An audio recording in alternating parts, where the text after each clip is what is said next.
नमस्कार दोस्तों, मेरा नाम है रजनीश। स्वागत करता हूं आपका हमारे YouTube channel connecting India exam solution में।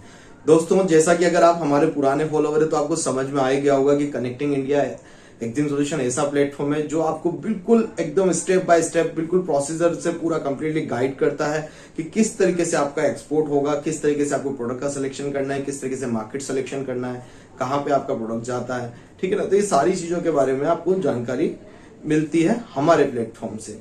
तो अगर आप नए हैं और हमारे चैनल पे पहली बार विजिट कर रहे हैं तो आपसे रिक्वेस्ट करूंगा कि हमारे चैनल को सब्सक्राइब करें, बेल आइकन को प्रेस करें ताकि हमारे आगे आने वाले वीडियोस के नोटिफिकेशन आपको मिलते रहें। तो दोस्तों, आगे बढ़ते हैं।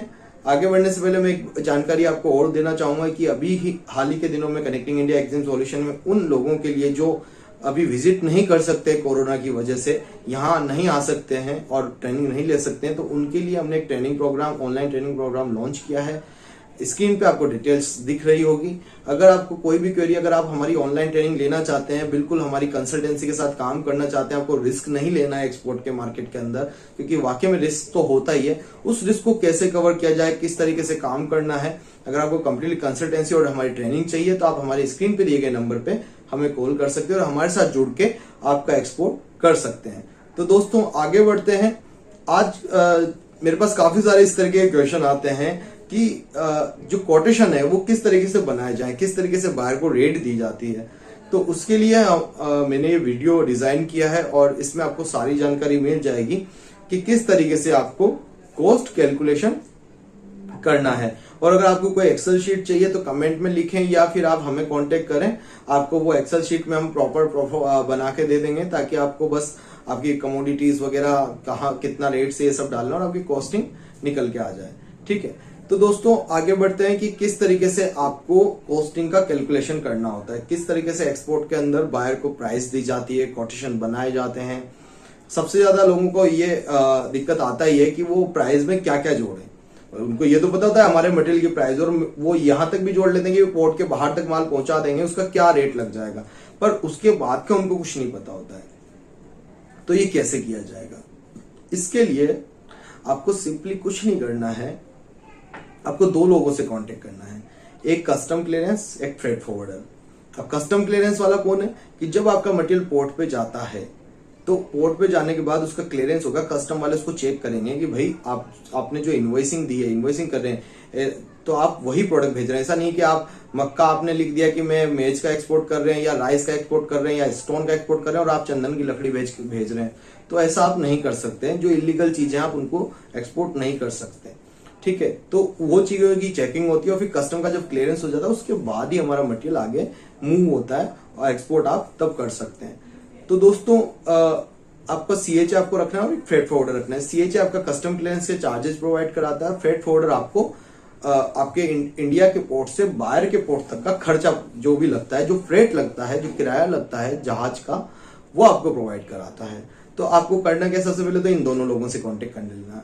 अब कोटेशन बनाए कैसे जाते हैं, कोटेशन कैसे बनाया जाएगा? मान लीजिए आप एक बायर ने आपसे कांटेक्ट किया और अब बायर ने आपसे बोला कि भाई मुझे मेरा ये पोर्ट है। अब हम सोच रहे थे कि जैसे यूएसए के अंदर एक न्यूयॉर्क पोर्ट है, तो न्यूयॉर्क पोर्ट के अंदर हमें यहाँ पे आपको मटेरियल पहुंचाना है। आप बायर आपको बोलेगा, आपको मेल करेगा, मैसेज करेगा, कॉल करेगा, कुछ भी, या आपने उनसे कांटेक्ट किया, आप दोनों के बीच में ये डिसाइड हुआ कि भाई इंडिया के पोर्ट से या आपकी फैक्ट्री से हमें न्यूयॉर्क पोर्ट के ऊपर डिलीवरी चाहिए। तो ये मोड कहलाता है सीआईएफ।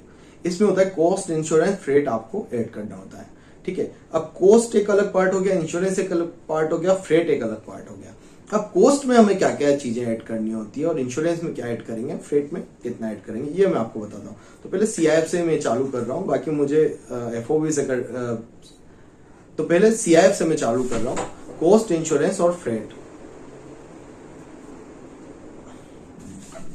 तो पहले सीआईएफ से मैं चालू कर रहा हूं, कॉस्ट, इंश्योरेंस एंड फ्रेट आपको जोड़ना है। तो बायर के पोर्ट तक आपको मटेरियल पहुंचाना है। तो जब भी आपसे बायर कांटेक्ट करता है तो आपको सीधा उससे पूछ लेना है कि भाई आपको डिलीवरी सीआईएफ चाहिए या एफओबी चाहिए। अब देखो, एफओबी में अगर चाहिए तो फ्री ऑन बोर्ड, मतलब इंडिया के पोर्ट तक की डिलीवरी होगी, और अगर सीआईएफ चाहिए तो बायर के पोर्ट तक की उसमें डिलीवरी आपको देनी है। दोनों बातें क्लियर है? ठीक है, अगर आपको कोई भी क्वेरी रहे तो स्क्रीन पे दिए गए नंबर पे आप कॉल करके मुझसे कांटेक्ट कर सकते हैं, आपकी पूरी हेल्प की जाएगी।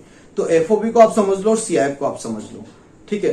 तो पहले चलो हम एफओबी से ही शुरुआत करते हैं। एफओबी क्या होता है? फ्री ऑन बोर्ड, मतलब इंडिया के पोर्ट तक डिलीवरी। तो अब बायर क्या करेगा, आपके एफओबी के अंदर आपके इंडिया के पोर्ट से और उसके पोर्ट तक की डिलीवरी, सारा जो भी पेमेंट लगेगा, जो फ्रेट लगेगा, वो बायर पे करेगा। तो आपको तो सिर्फ इंडिया के पोर्ट तक डिलीवरी देनी है। तो अब एफओबी में और सीआईएफ के अंदर आपको क्या जोड़ लेना है, ये मैं आपको बता देता हूं। तो पहले हम एफओबी से शुरुआत करते हैं, फ्री ऑन बोर्ड। तो फ्री ऑन बोर्ड मतलब इंडिया के पोर्ट तक की डिलीवरी। तो उसमें आपको क्या क्या जोड़ लेना है? सबसे पहले आपको जोड़ लेना है आपका मटेरियल का कॉस्ट, कि भाई मटेरियल जो 28 टन जाएगा, 25 टन जाएगा, उसका कितना खर्चा आने वाला है। तो पहले मटेरियल कॉस्ट जोड़ लिया, फिर उसको पैकेज करेंगे किसी बॉक्स में या किसी भी बैग्स के अंदर, किसी भी तरीके की पैकिंग, वुडन कैरेट्स में या किसी में भी। तो आप उनका खर्चा जोड़ लीजिए, भाई पैकेजिंग का खर्चा ये लगेगा। उसके बाद आपको जोड़ लेना है ट्रांसपोर्टेशन, भाई आपकी फैक्ट्री से इंडिया के किसी भी पोर्ट तक आप मटेरियल पहुंचाओगे तो उसका भी खर्चा आपको लगेगा। तो आपको वो भी आपको जोड़ लेना है ट्रांसपोर्टेशन, कि भाई इंडिया के मुंद्रा पोर्ट तक या न्हावा सेवा मुंबई के पोर्ट तक मेरे यहां से इतना खर्चा लगेगा, मतलब ट्रांसपोर्ट जो लगेगा। तो वो ट्रांसपोर्ट आपने जोड़ लिया। उसके बाद जो मैंने आपको बताया कि कस्टम हाउस एजेंट, उससे कस्टम क्लियरेंस के आपको चार्जेस पूछ लेने हैं, तो कस्टम क्लियरेंस के चार्जेस आपको जोड़ लेने हैं। एक आपको फ्रेट फॉरवर्डर से बात करके रखना है, उससे फ्रेट ले लेना है, पर आपको कॉस्ट के अंदर फ्रेट ऐड नहीं करना है। बाकी वो लोकल चार्जेस भी आपको देगा, तो वो लोकल चार्जेस आपको ऐड कर लेने हैं आपकी कॉस्टिंग के अंदर, और फ्रेट को अलग कर देना है, बाकी चार्जेस आपको ऐड कर लेने हैं। तो ये सारे चार्जेस आप जोड़ लें, और जोड़ने के बाद बायर ने जिस भी करेंसी में आपसे रेट मांगा है, तो मान लीजिए आपका 5 लाख बैठा या 7 लाख बैठा या 10 लाख रुपए बैठा वहां तक, तो बायर ने जैसे यूएसडी में मांगा या यूरो में मांगा, तो उस करेंसी से आप उसको डिवाइड कर दें, तो टोटल जो वैल्यू आ जाएगी वो आपको फॉरेन करेंसी के अंदर आ जाएगी, और फिर इस तरीके से आप उसको रेट दे सकते हैं। ऐसे ही अब आपका क्या होता है, मान लीजिए ये तो आपका एफओबी का कोटेशन हो गया। एफओबी के अंदर आपको ये चीजें जोड़ लेनी है। अब सीआईएफ के अंदर आपको क्या जोड़ लेना है? सीआईएफ के अंदर जो एफओबी में आपने जोड़ा है वहां तक तो सेम रहेगा पूरा का पूरा, पर इसमें आपको क्या कर लेना है, इंश्योरेंस जोड़ लेना है। तो इंश्योरेंस आपका जितनी भी कमोडिटी होती है उसका 0.1% आपको जोड़ लेना होता है। तो आप ज्यादा से ज्यादा आपका इंश्योरेंस जो होता है 1000 रुपए, 1500 रुपए से 500 से 1000, 1500, 2000 रुपए से ज्यादा नहीं होता है। तो इतना सा ही आपको जोड़ना होता है सीआईएफ के अंदर। और फिर जो फ्रेट आपको फॉरवर्डर से जो आपने पहले अलग कर दिया था, वो फ्रेट अब आपको इसमें ले लेना है। जैसे अभी न्यूयॉर्क का फ्रेट 5000, 6000, 7000 डॉलर तक भी जाता है, तो 7000, 8000 जो भी आपका फ्रेट लगेगा इंडिया के पोर्ट से, वो भी आपको आपकी कॉस्ट के अंदर जोड़ लेना है। और उसी तरीके से जैसे आपने यूएसडी में देना है या आपको यूरो में देना है या जीबीपी में रेट देना है, तो उससे आपको डिवाइड कर लेना है टोटल कॉस्ट को, और आपका सीआईएफ का रेट इस तरीके से निकल आएगा। तो दोस्तों आशा करता हूं कि मेरे द्वारा दी गई जानकारी आपको पसंद आई होगी। अगर आप ऐसे ही हमारे YouTube के वीडियो देखना चाहते हैं, आगे एक्सपोर्ट इंपोर्ट के पूरे वीडियोस देखना चाहते हैं, सारी जानकारी लेना चाहते हैं, तो आप हमारे चैनल को सब्सक्राइब कर लें, बेल आइकन को प्रेस कर लें, ताकि आपको हमारे आगे आने वाली वीडियोस के नोटिफिकेशन मिलते रहे। मिलते हैं हमारे नेक्स्ट वीडियो में। Thank you very much.